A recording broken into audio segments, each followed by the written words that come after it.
अपने अनुग्रह को हमेशा प्रकट करते रहता है। इसलिए हम भले चंगे हैं, इसलिए हम परमेश्वर के अनुग्रह में दिन प्रतिदिन बढ़ते जाते हैं।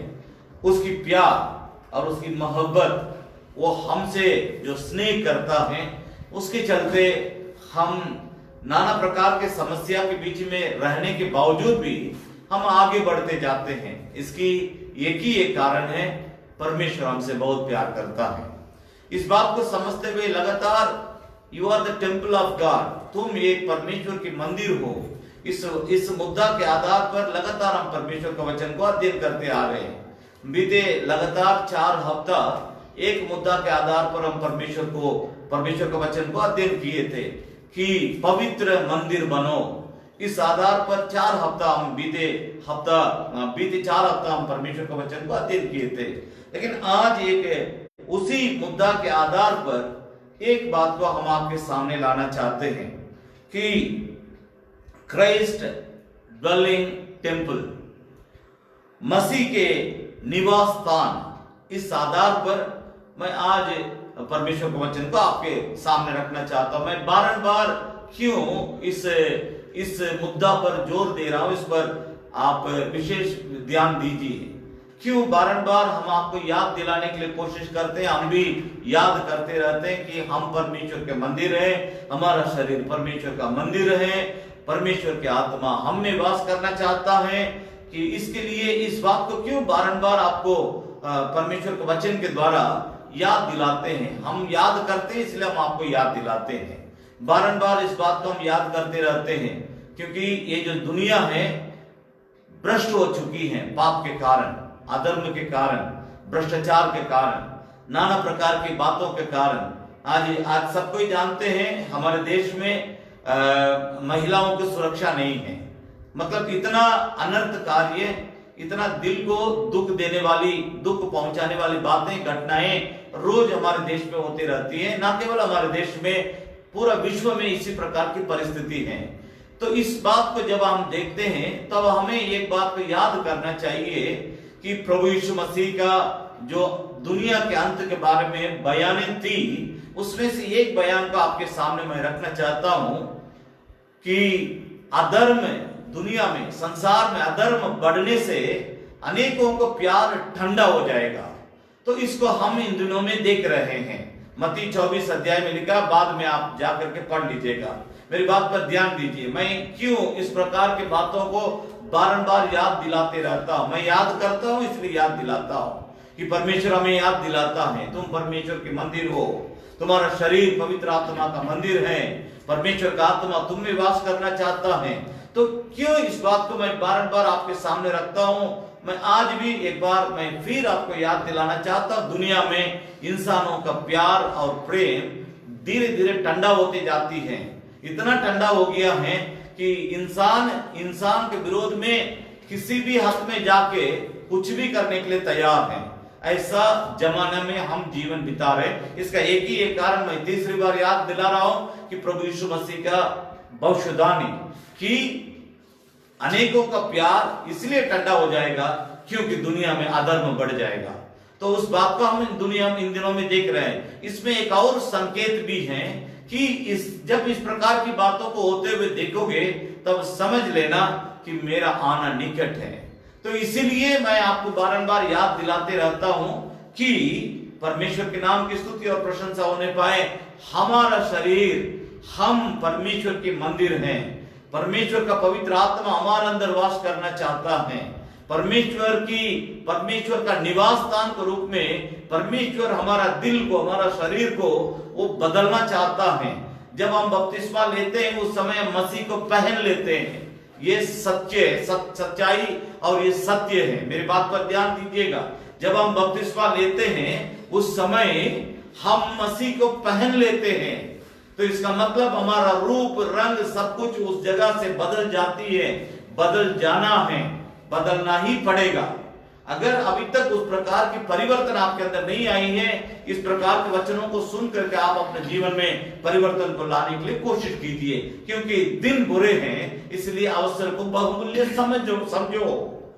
पौलुस इस बात को कलीसिया के लोगों को लिखता है कि दिन बुरे हैं, इसलिए जो अवसर मिलता है उसको बहुमूल्य समझो।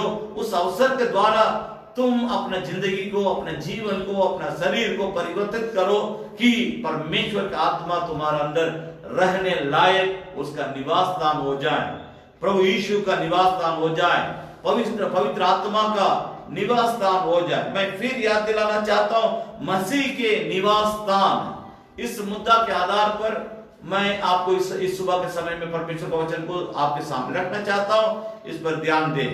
तो यूहन्ना रचित सुसमाचार की पुस्तक, इसके बारे में प्रभु यीशु मसीह क्या बतलाते हैं।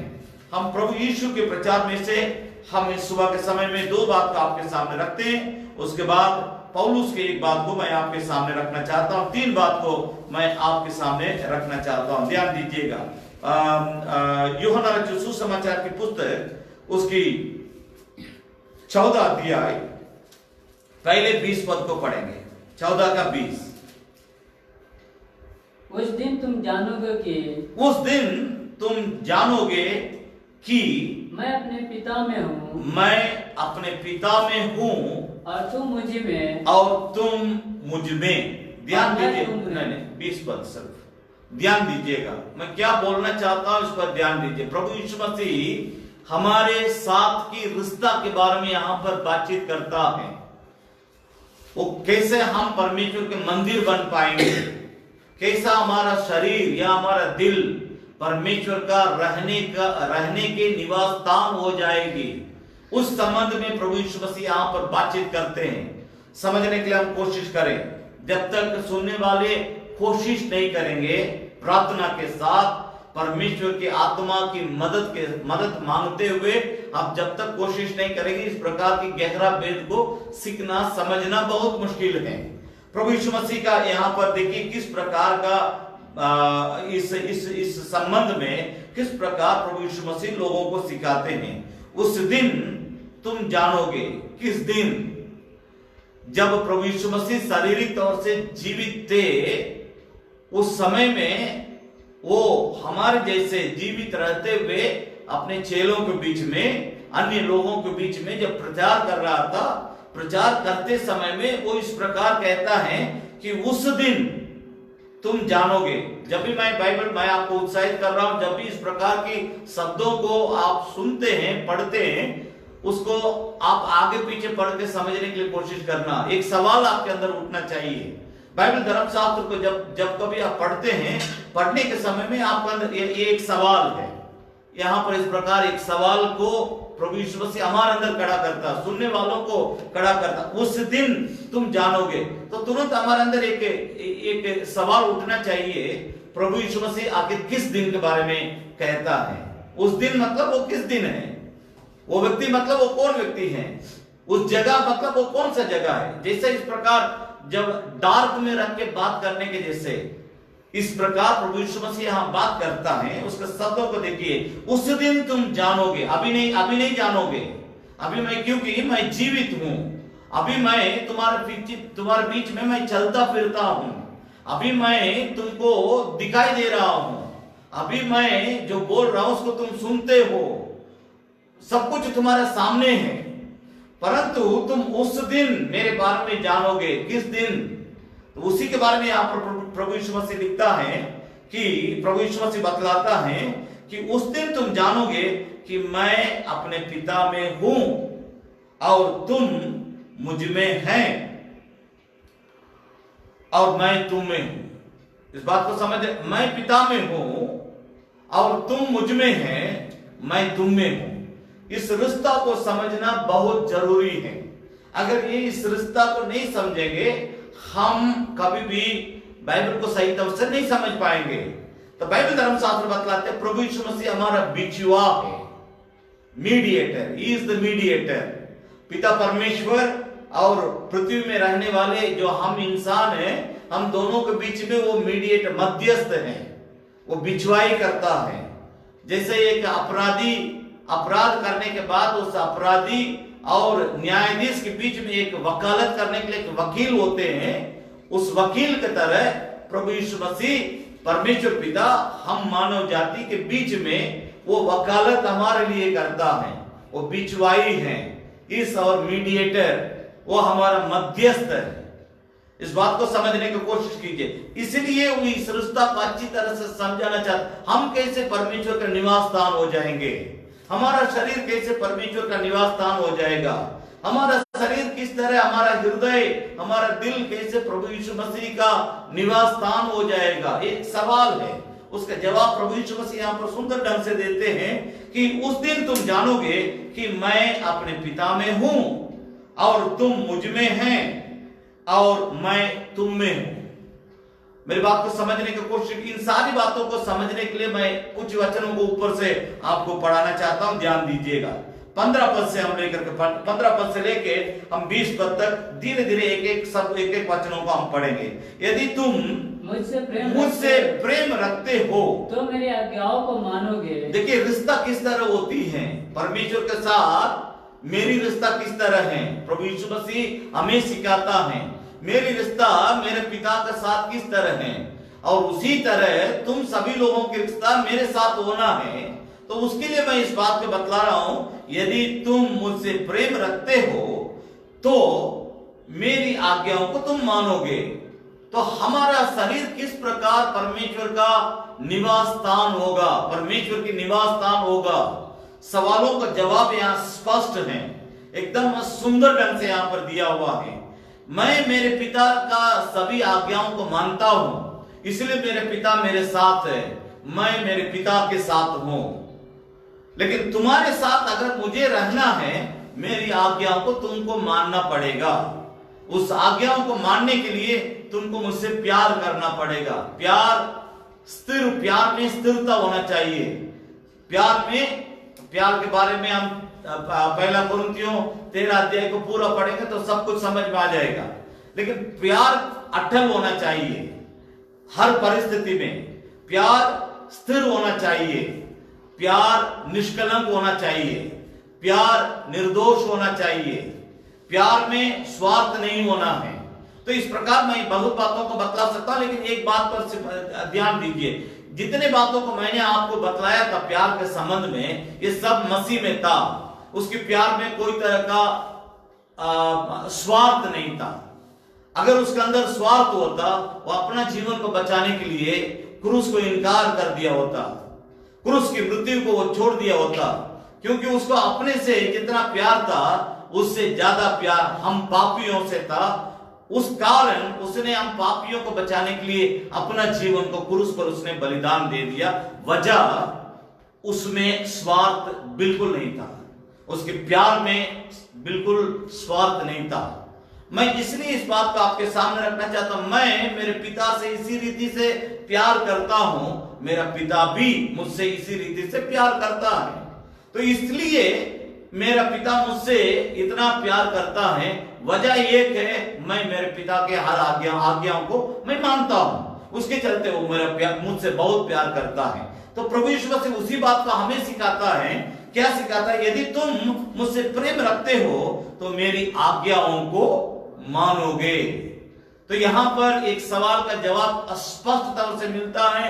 हमारा शरीर परमेश्वर का मंदिर बनने लायक होने के लिए सबसे पहला सीढ़ी कि हम अगर परमेश्वर से प्यार करते हैं, प्रभु यीशु मसीह से हम प्यार करते हैं, उसकी हर आज्ञाओं को हम मानेंगे।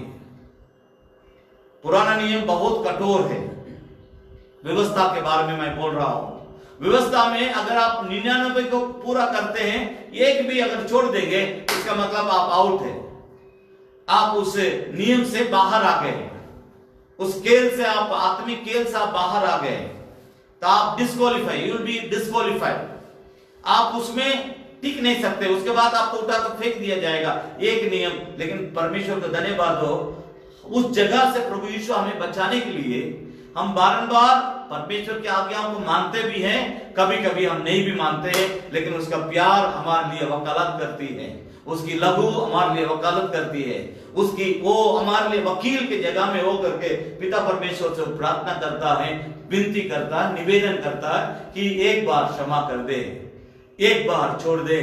इस पेड़ इतना साल हो गया, एक भी फल नहीं दिया है, तो उसके लिए माली आकर के मालिक से बोलता है, मालिक 1 साल और इसको रहने दीजिए, मैं अच्छा से इसको कोड़ूंगा, खुरपी लगाऊंगा, कादर डालूंगा, पानी दूंगा और सब कुछ करके इसको मैं 1 साल और देखना चाहता हूं। थोड़ा सा आप दया कीजिए। वो जो माली है उस पेड़ को बचाने के लिए जो चाहता है वही यीशु मसीह है। उसी तरह प्रभु यीशु मसीह परमेश्वर पिता से हमारे लिए वकालत करता है। बहुत हम आज्ञाओं को मानते हैं, कभी कभी नहीं भी मानते, उस जगह में वही हमारे लिए निवेदन करता। प्रभु यीशु मसीह मर के जी उठने के बाद आखिर गया कहां? जरूर स्वर्ग गया है। स्वर्ग में जाके क्या करता है? बाइबल धर्मशास्त्र बतलाते पिता परमेश्वर के दाहिने ओर बैठ करके हमारे लिए वो विनती करता है। बात एकदम स्पष्ट है, वो हमारे लिए हर दिन हमारे लिए विनती करते रहता है। मेरी बात को समझने की कोशिश कीजिए। उसकी विनती करते हुए वो हमारा शरीर को अपना मंदिर बना करके हमें वो रहना चाहता है। हमारा शरीर को वो अपना रहने के निवास स्थान बनाना चाहता है। यही वेद है। दूसरी बात 16 मैं उसी अध्याय को पढ़ रहा हूं। मैं पहला पॉइंट ही बोल रहा हूं, उसमें मैं दूसरा वचन को पढ़ा। 16 पद को पढ़ेंगे। मैं पिता से विनती करूंगा, मैं पिता से विनती करूंगा और वह तुम्हें एक और सहायक देगा, और वह तुम्हें एक और सहायक देगा कि वह सर्वदा तुम्हारे साथ रहे। ध्यान दीजिए, यहाँ पर प्रभु यीशु मसीह अभी मरा नहीं है। इस अध्याय में 14 अध्याय में यीशु मसीह मरा नहीं है। यीशु मसीह जीवित है। यीशु मसीह लोगों के साथ है। यीशु मसीह चेलों के साथ भी है। यीशु मसीह जो व्यवस्था को मानने वाले, पुराने नियम के अनुसार चलने वाले लोग थे, जो यरूशलेम मंदिर में जाया करते थे, उनके साथ भी हैं।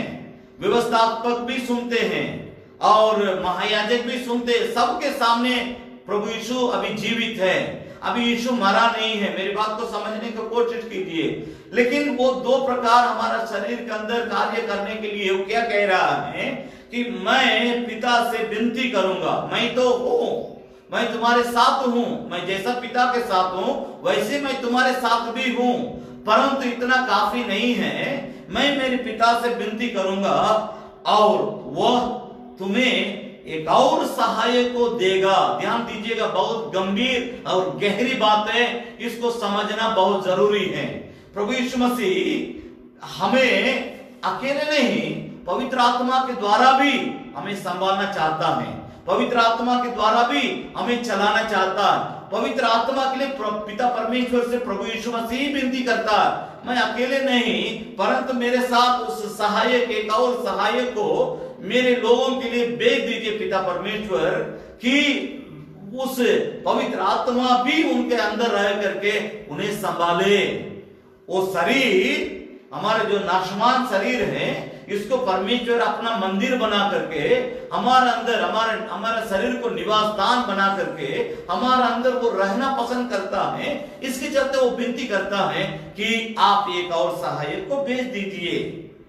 ठीक, 17 पद, अर्थात सत्य का आत्मा जिसे संसार ग्रहण नहीं कर सकता, क्योंकि वह न उसे देखता है, क्योंकि वह संसार न उस पवित्र आत्मा को देखता है और न उसे जानता है, और न पवित्र आत्मा को संसार के लोग जानते हैं। तुम उसे जानते हो, तुम उस पवित्र आत्मा को जानते हो, क्योंकि अभी एक मिनट, तुम उस पवित्र आत्मा को जानते हो।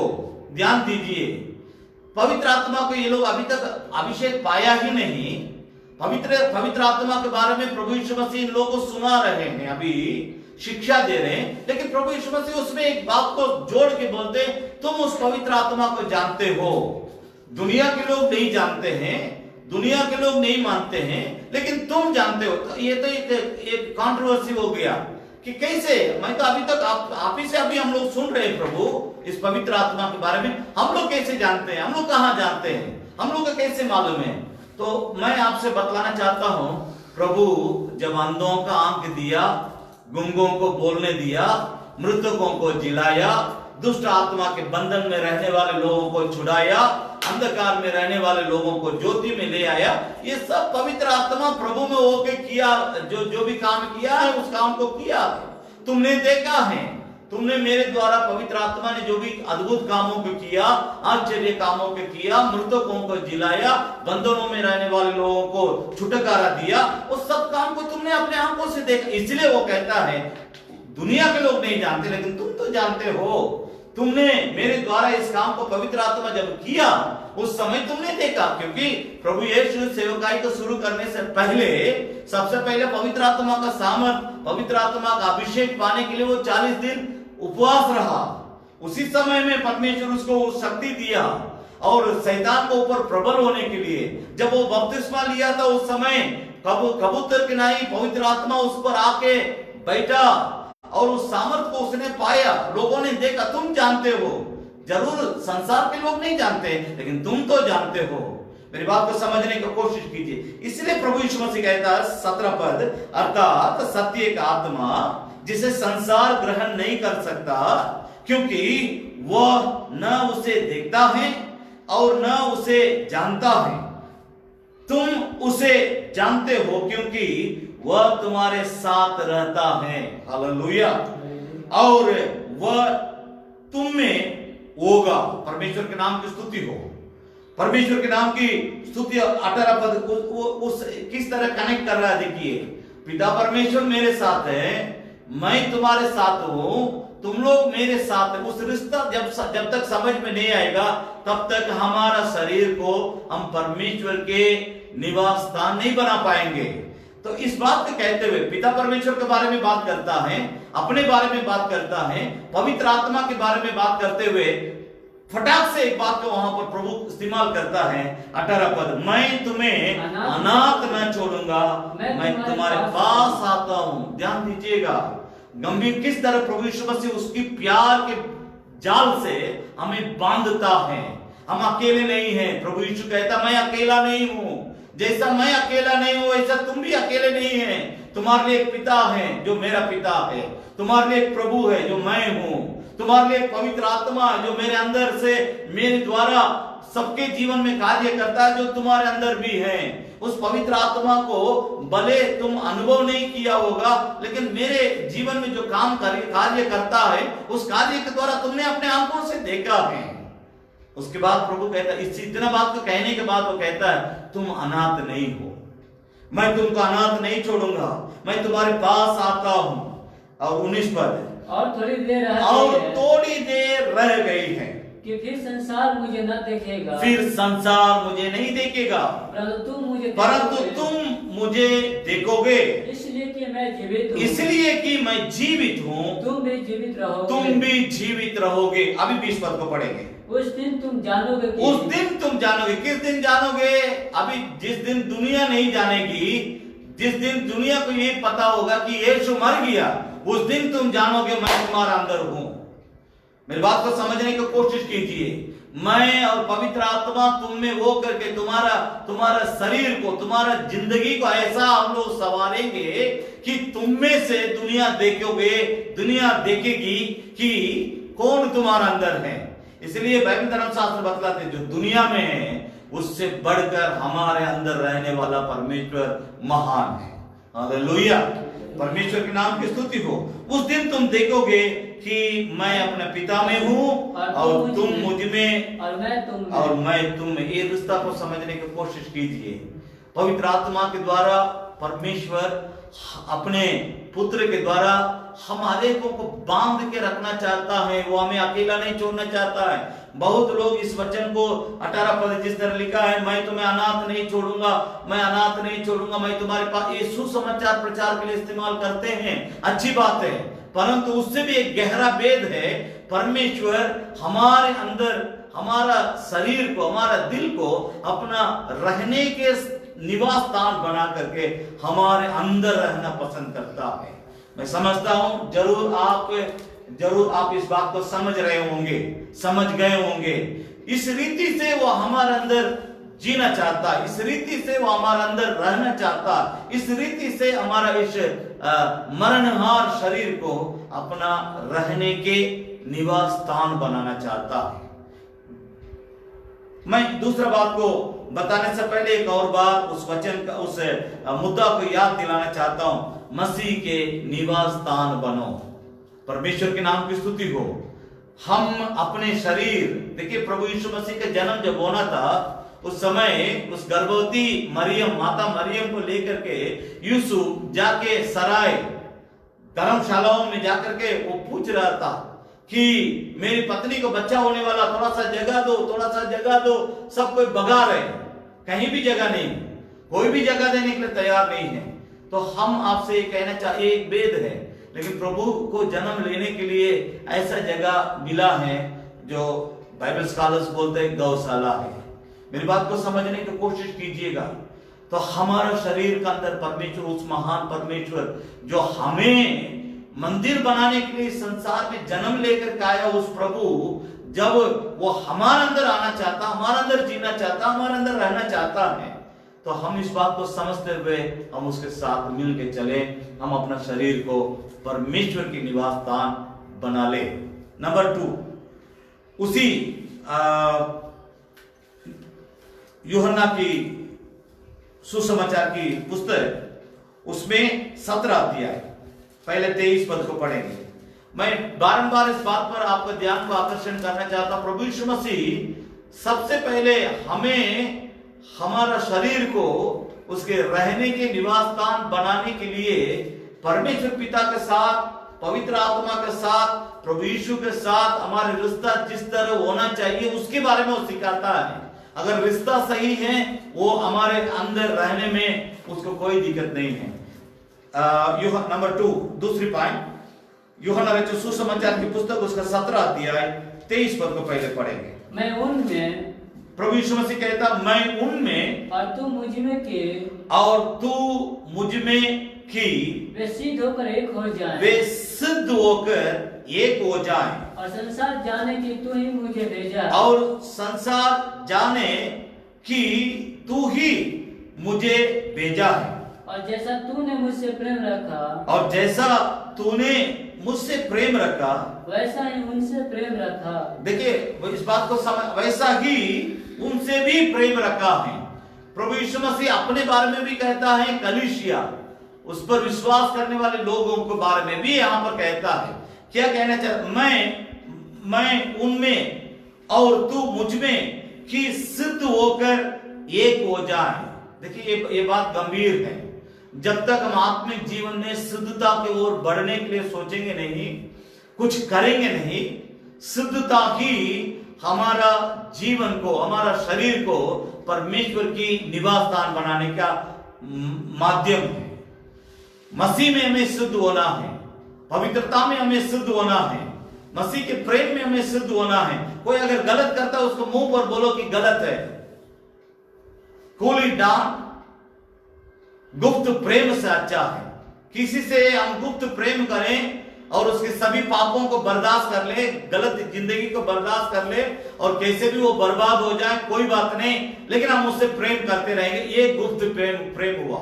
अगर कूली डाउन, कोई आपके सामने गलत करता है, उससे आप बहुत ज्यादा प्रेम करते हैं, आप उसके मुंह पर बोलेंगे आप गलत कर रहे हैं, ये गलत है, ये गलत है, क्योंकि आपके दिल में ये विचार है मैं सिद्ध हो जाऊं, मैं उस सिद्धता की ओर बढ़ूं।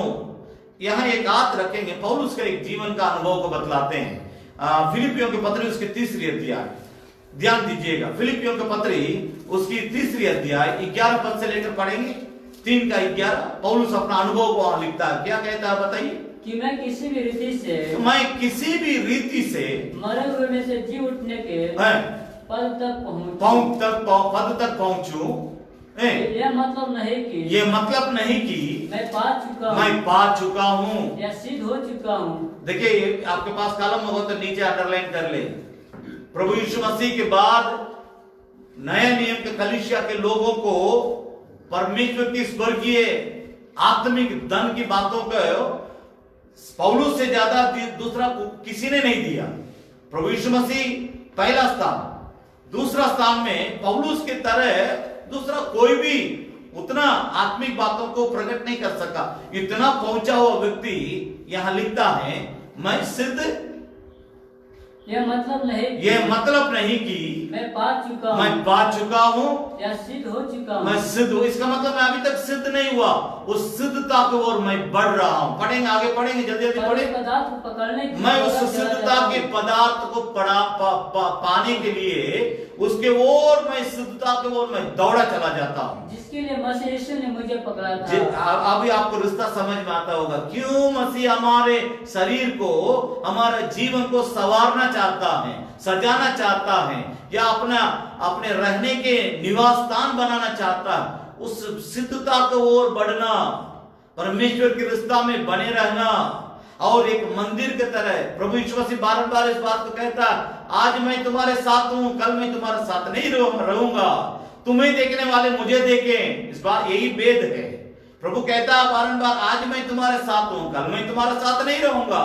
उस समय तुम्हें देखने वाले मुझे, तुम में से देखने लायक मेरा रहने का निवास स्थान तुम हो जाए, अर्थात मंदिर हो जाए।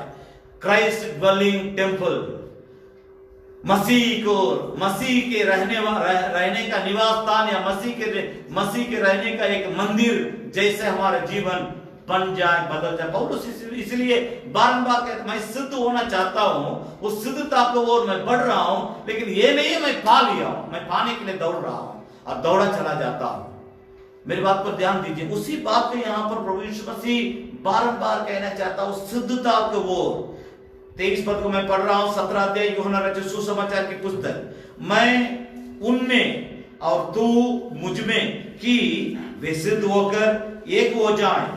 सिद्ध होना बहुत जरूरी है। जब तक हम सिद्ध नहीं होंगे तब तक हम उस पदार्थ को, तब तक हम उस पद तक हम पहुंच नहीं सकेंगे जो मसीह के निवास स्थान का पद है। प्रभु यीशु मसीह को धन्यवाद करना चाहता है। यहाँ पर इस प्रकार के वेद की बातों को उसने हमें प्रकट करके दिखाया। इसको सही तौर से समझने के लिए एक बार थोड़ा सा मेहनत करें।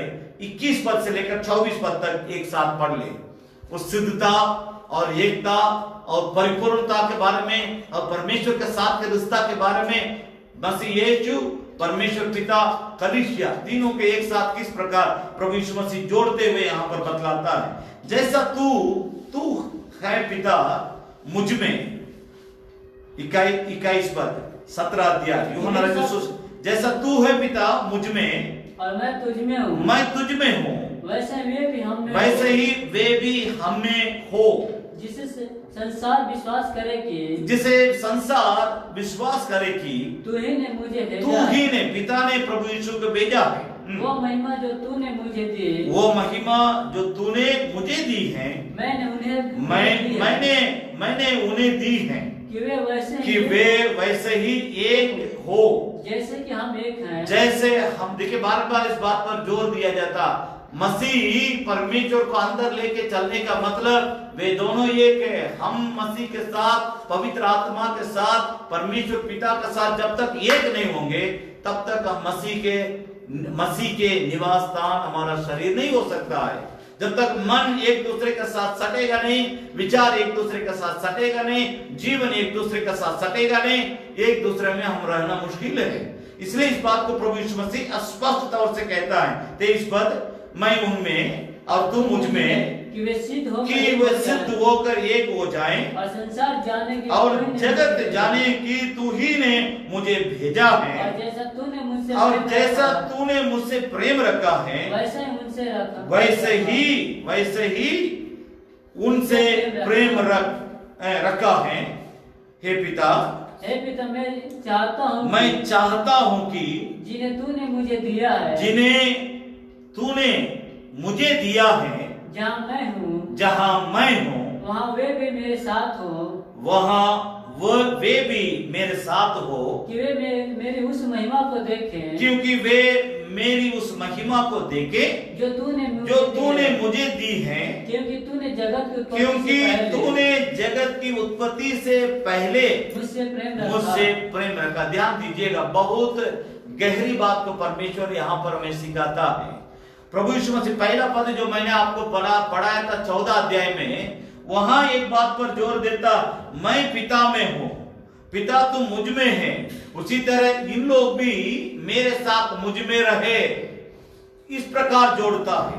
दूसरी में यहां पर लिखा है, पिता मैं आपसे विनती करता हूं कि आप जिस तरह मुझसे प्रेम करते हैं उसी तरह उन लोगों से भी प्रेम करो। तीसरी बात, एक गहरी बात है, पिता मैं आपसे विनती करता हूं जहां में मैं रहता हूं तुम मेरे साथ रहते हैं ना, तो उसी तरह मैं जहां भी रहूं इन लोग जिन्हें तूने मुझे दिया है उन लोग मेरे साथ रहे, मुझ में रहे, मैं उनके अंदर रहूं। देखिए केवल प्रभु यीशु मसीह चाहने से वो हमारे अंदर नहीं रह सकता है, उसके अंदर चाहत है वो भी हमारे अंदर रहे, पवित्र आत्मा भी हमारे अंदर रहे। उसके लिए वो पवित्र आत्मा के लिए पिता परमेश्वर से विनती भी करता है, लेकिन हमारे अंदर ये इच्छा होना चाहिए मेरा प्रभु मेरे अंदर वास करे, मेरा शरीर उसके निवास स्थान बन जाए, पवित्र आत्मा का निवास स्थान बन जाए। परमेश्वर का धन्यवाद हो, इस प्रकार प्रभु यीशु मसीह हमारे साथ कार्य करना चाहता है, हमारा शरीर को अपने निवास स्थान बनाना चाहता है। आखिरी बात गलातियों की पत्री, मैं दो बात प्रभु यीशु मसीह के जीवन से बतलाया, तीसरी बात पौलुस के जीवन में से आपके सामने रखना चाहता हूं। गलातियों की पत्री परमेश्वर के नाम की स्तुति और प्रशंसा होने पाए, उसकी दूसरी अध्याय, यहां पर सुंदर ढंग से पौलुस अपने जीवन के अनुभव को लिखता है। क्या लिखता है? दूसरी अध्याय उसकी 20 पद है, और मैं मसीह के साथ क्रूस पर चढ़ाया गया हूँ, मैं मसीह के साथ क्रूस पर चढ़ाया गया हूँ, अब मैं जीवित न रहा, अब मैं जीवित नहीं रहा, पर मसीह मुझ में जीवित है, पर मसीह मुझ में जीवित है, और मैं शरीर में अब जो जीवित हूँ, मैं शरीर में अब जो जीवित हूँ, तो केवल उस विश्वास से जीवित हूँ जो परमेश्वर के पुत्र पर हैं, जिसने मुझसे प्रेम किया है और मेरे लिए अपने आप को दे दिया है। भाई मैं संक्षेप में एक ही लाइन में बोल करके अंत करना चाहता हूँ, ध्यान दीजिए। पौलुस अपने जीवन के बात में कहता, मैं मसीह के साथ क्रूस पर चढ़ाया गया हूँ। जिस क्रूस पर मसीह यीशु को चढ़ाया गया था, उस मसीह यीशु वहां मर गया, ध्यान दीजिए, लेकिन हमारे लिए ये अनुभव जीवन को लाती है। मसीह जब क्रूस पर मारा गया उस समय मसीह मर गया हमें जिलाने के लिए, लेकिन हम जो मसीह को मानने वाले उस क्रूस पर अपने जीवन को चढ़ाएंगे, उससे हम मरेंगे नहीं, यही वेद है, हम जीवन पाएंगे। उसी बात को पौलुस यहां पर लिखता है, मैं मसीह के साथ क्रूस पर चढ़ाया गया हूं और अब मैं जीवित न रहा, पर मसीह मुझ में जीवित है। कितनी गंभीर और कितना ठोस बात है। पौलुस एकदम ताल ठोक करके बोलता है, मसीह मुझ में जीवित है। जिस क्रूस पर मसीह मारा गया था उसी क्रूस पर हमने अपने आप को चढ़ाया, उससे मैं नहीं मरा, मैं जीवित हो गया, उस मसीह यीशु मुझ में जीवित रहेंगे। गलातियों की पत्री दूसरी अध्याय 20 पद, मेरे बात को ध्यान से समझने की कोशिश कीजिए कि आज हम अपने शरीर में उस मसीह को लिए हुए चलते हैं या उस मसीह को सिर्फ मानते हैं और मसीह को हम लेके नहीं चलते हैं। मसीह को हम अपने अंदर रख के मसीह जीवन नहीं बिताते हैं। किस प्रकार के हमारे जीवन है, हम अपने जीवन को थोड़ा सा समझने की कोशिश करें। परमेश्वर हमेशा यही चाहता, हमारा शरीर को क्राइस्ट ड्वेलिंग टेम्पल के रूप में, मसीह के निवास स्थान के रूप में हमारा शरीर को परमेश्वर देखना चाहता है। प्रभु यीशु मसीह को भी वही भाता है। पवित्र आत्मा भी हमसे उम्मीद लेकर के उम्मीद करता है। तो अब आपकी विचार, आपका सोच, आपका समझ मसीह के साथ मिलकर के जीने के जीवन या मसीह को सिर्फ मानेंगे, हम उसको अपने अंदर रहने नहीं देंगे। किस प्रकार का हम विचार रखते हैं? अगर मसीह हमारे अंदर हैं, सभी पापों से नफरत करेंगे। ये इस बात को हम आपके सामने क्लियर करना चाहता हूं। अब देखिए, इसी से आप समझ जाएंगे आप मसीह को अपने अंदर आने देते हैं या आने से रोकते हैं। अगर आपके अंदर मसीह हैं, आप सभी पापों से विरोध करेंगे। आप जितने बातों को शैतान अच्छा समझता उन सभी बातों से आप नफरत करेंगे। जितने बातें मसीह चाहता है मेरे लोगों में दिखाई पड़े, मेरे लोगों में इन बातें पाए जाए करके, जितनी बातों को मसीह यीशु चाहता है उन सभी बातों से आप प्यार करेंगे, उन सभी बातों का आप अपने अंदर लाएंगे, उन सभी बातों के अनुसार आप अपने विचार को बदल लेंगे, अपने जीवन को बदल लेंगे, अपने चाल चलन को बदल लेंगे। यदि कोई मसीह यीशु में है, सब वो नई सृष्टि है, पुरानी बातें बीत गई है। दूसरा कोरिन्थियों 5:17, यदि कोई मसीह यीशु में है, वो नई सृष्टि है, पुरानी बातें बीत गई है, सब नई हो गई है। मेरी बात पर ध्यान दीजिए, ये पौलुस यहाँ लिखता है, ये केवल बयान नहीं है, इट इज रिटर्न स्टेटमेंट, ये लिखा हुआ है बाइबल धर्मशास्त्र में। ये केवल मुंह से बकने वाला बात नहीं है, लिख करके दिया है। क्या लिखता है? मैं मसीह के साथ क्रूस पर चढ़ाया गया हूं और अब मैं जीवित न रहा। किस बात के लिए जीवित नहीं रहा? संसार के सभी पापों के लिए मैं मर गया हूं। मसीह यीशु जिन बातों से नफरत करता है, अधर्म, अन्याय, अपवित्रता की बातें, जितने बातों से वो घृणित करता है, उन सभी बातों के लिए मैं मर गया हूं। आखिर अच्छा स्टेटमेंट वो देता है, पर मसीह यीशु में मैं जीवित हूं। संसार के लिए मैं मर गया हूं, संसार के पापों के लिए मर गया हूं, शैतान की बातों के लिए मैं मर गया हूं, तमाम प्रकार के अन्याय और अधर्म, कुकर्म की बातों के लिए, उदंडता के बातों के लिए मैं मर गया हूं। पहले मैं उदंडता करता था, मसीह के नाम से जहां पर लोग इकट्ठे होते थे उनके बीच में मैं जा करके उन्हें मारता था, आराधना को रोकता था, उनको घसीट के ले जा करके जेल खाना में मैं बंद करता था। उस तरह का मैं उर्दंग मचाने वाला था, उदंडता करने वाला था। लेकिन जब मसीह यीशु मेरे अंदर आया, मेरा जीवन बदल गया। जब से प्यारा यीशु आया, मेरा जीवन बदल गया। आज मसीह यीशु हम सभी लोगों में वही देखना चाहता है। उसी के लिए वो अपना जीवन को क्रूस पर बलिदान दिया है। यीशु का बलिदान खिलवाड़ नहीं है, कथा नहीं है, कहानी नहीं है, वो वास्तविक उसकी जीवन की घटना है जो हमारे जीवन को छूता है। क्या हमारे जीवन को सच में छूता है? हमारे अंदर इस प्रकार का परिवर्तन को लाना चाहता है? आज हम आइए, हम अपने आंखों को बंद करें, अपने खड़े हो जाए। प्रभु यीशु हमारे शरीर को, हमारे दिल को अपना रखने के स्थान, निवास स्थान के रूप में बदलना चाहता है। उसके लिए हमें भी इस प्रकार के स्टेटमेंट, एक निर्णय लेने की जरूरत है।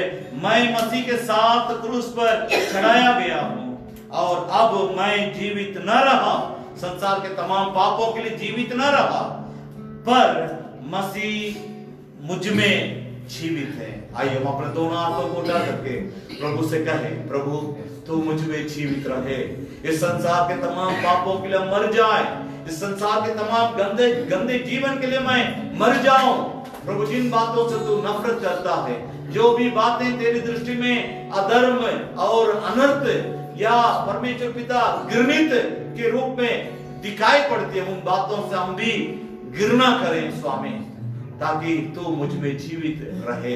यही हमारी अर्पणता, यही हमारे विचार है। दयालु जीवित महान पिता परमेश्वर, आपके पवित्र पुत्र प्रभु यीशु मसीह के नाम से प्रार्थना करते हैं, जैसा पौलुस अपने जीवन को उस क्रूस पर चढ़ाया है ताकि मसीह मुझ में जीवित रहे, उसी विचार के साथ हम भी उस क्रूस पर जहां तू मारा गया प्रभु, वहां पर हम लोग भी अपने जीवन को चढ़ाते हैं, ताकि तू हमारे अंदर सदा सर्वदा के लिए क्राइस्ट ड्वेलिंग टेम्पल के रूप में, मसीह के निवास स्थान के रूप में हमारा शरीर हो जाए, हमारा दिल हो जाए, हमारा मन हो जाए, हमारा मस्तिष्क हो जाए, हमारा सोच विचार में मसीह तू दिखाई पड़े। परमेश्वर पिता हम धन्यवाद करते, मेरा दिल बने तेरा सिंहासन, मेरे स्वामी मेरा जीवन आपके दृष्टि में स्वामी उस प्रकार होने पाए, उसके लिए हम सब किसी को तेरे वेदी पर चढ़ाते हैं, सब किसी के लिए प्रार्थना करते हैं, सब किसी के जीवन में उस प्रकार का आशीर्वाद, उस प्रकार की स्वामी सामर्थ्य शक्ति उनके जीवन में होने पाए। धन्यवाद करते हैं, सबों को तो आशीष दे, इस सप्ताह भर तेरा अनुग्रह तेरे लोगों को साथ होने पाए। खास तौर से परमेश्वर पिता मोहन, ओली और ग्लोरी को एक और बार तेरे हाथ में सौंपते हैं, उन्हें सही सलामत से अपने घर तक पहुंचने के लिए मदद कीजिए। परमेश्वर पिता तब जब तू चाहे उस समय हम एक दूसरे से मिलने और एक दूसरे के तेरे प्यार को बांटने और एक दूसरे के स्तुति रखते हुए, एक दूसरे के लिए प्रार्थना करते हुए मसीह के नियम को पूरा करने के लिए तब तक हम सभी लोगों को सहायता और मदद कीजिए। आज के दिन की तमाम आशीर्वाद के लिए धन्यवाद। तेरा अनुग्रह लगातार तेरे लौट आने समय तक हम सबों के साथ बने रहने पाए। धन्यवाद के साथ सारी इज्जत और महिमा तुझे देते हुए प्रार्थना प्रभु यीशु मसीह के नाम से मांगते सुन ग्रहण कर ले पिता, आमीन। हे मेरे मन यहोवा को धन्य कर, हे मेरे मन उसके पवित्र नाम को धन्य कर, हे मेरे मन यहोवा को धन्य कर और उसके किसी भी उपकार को तू नहीं भूलना। आमीन। अब हमारा पिता परमेश्वर का प्रेम, प्रभु यीशु मसीह का अनुग्रह, पवित्र आत्मा की संगति और उसकी सहभागिता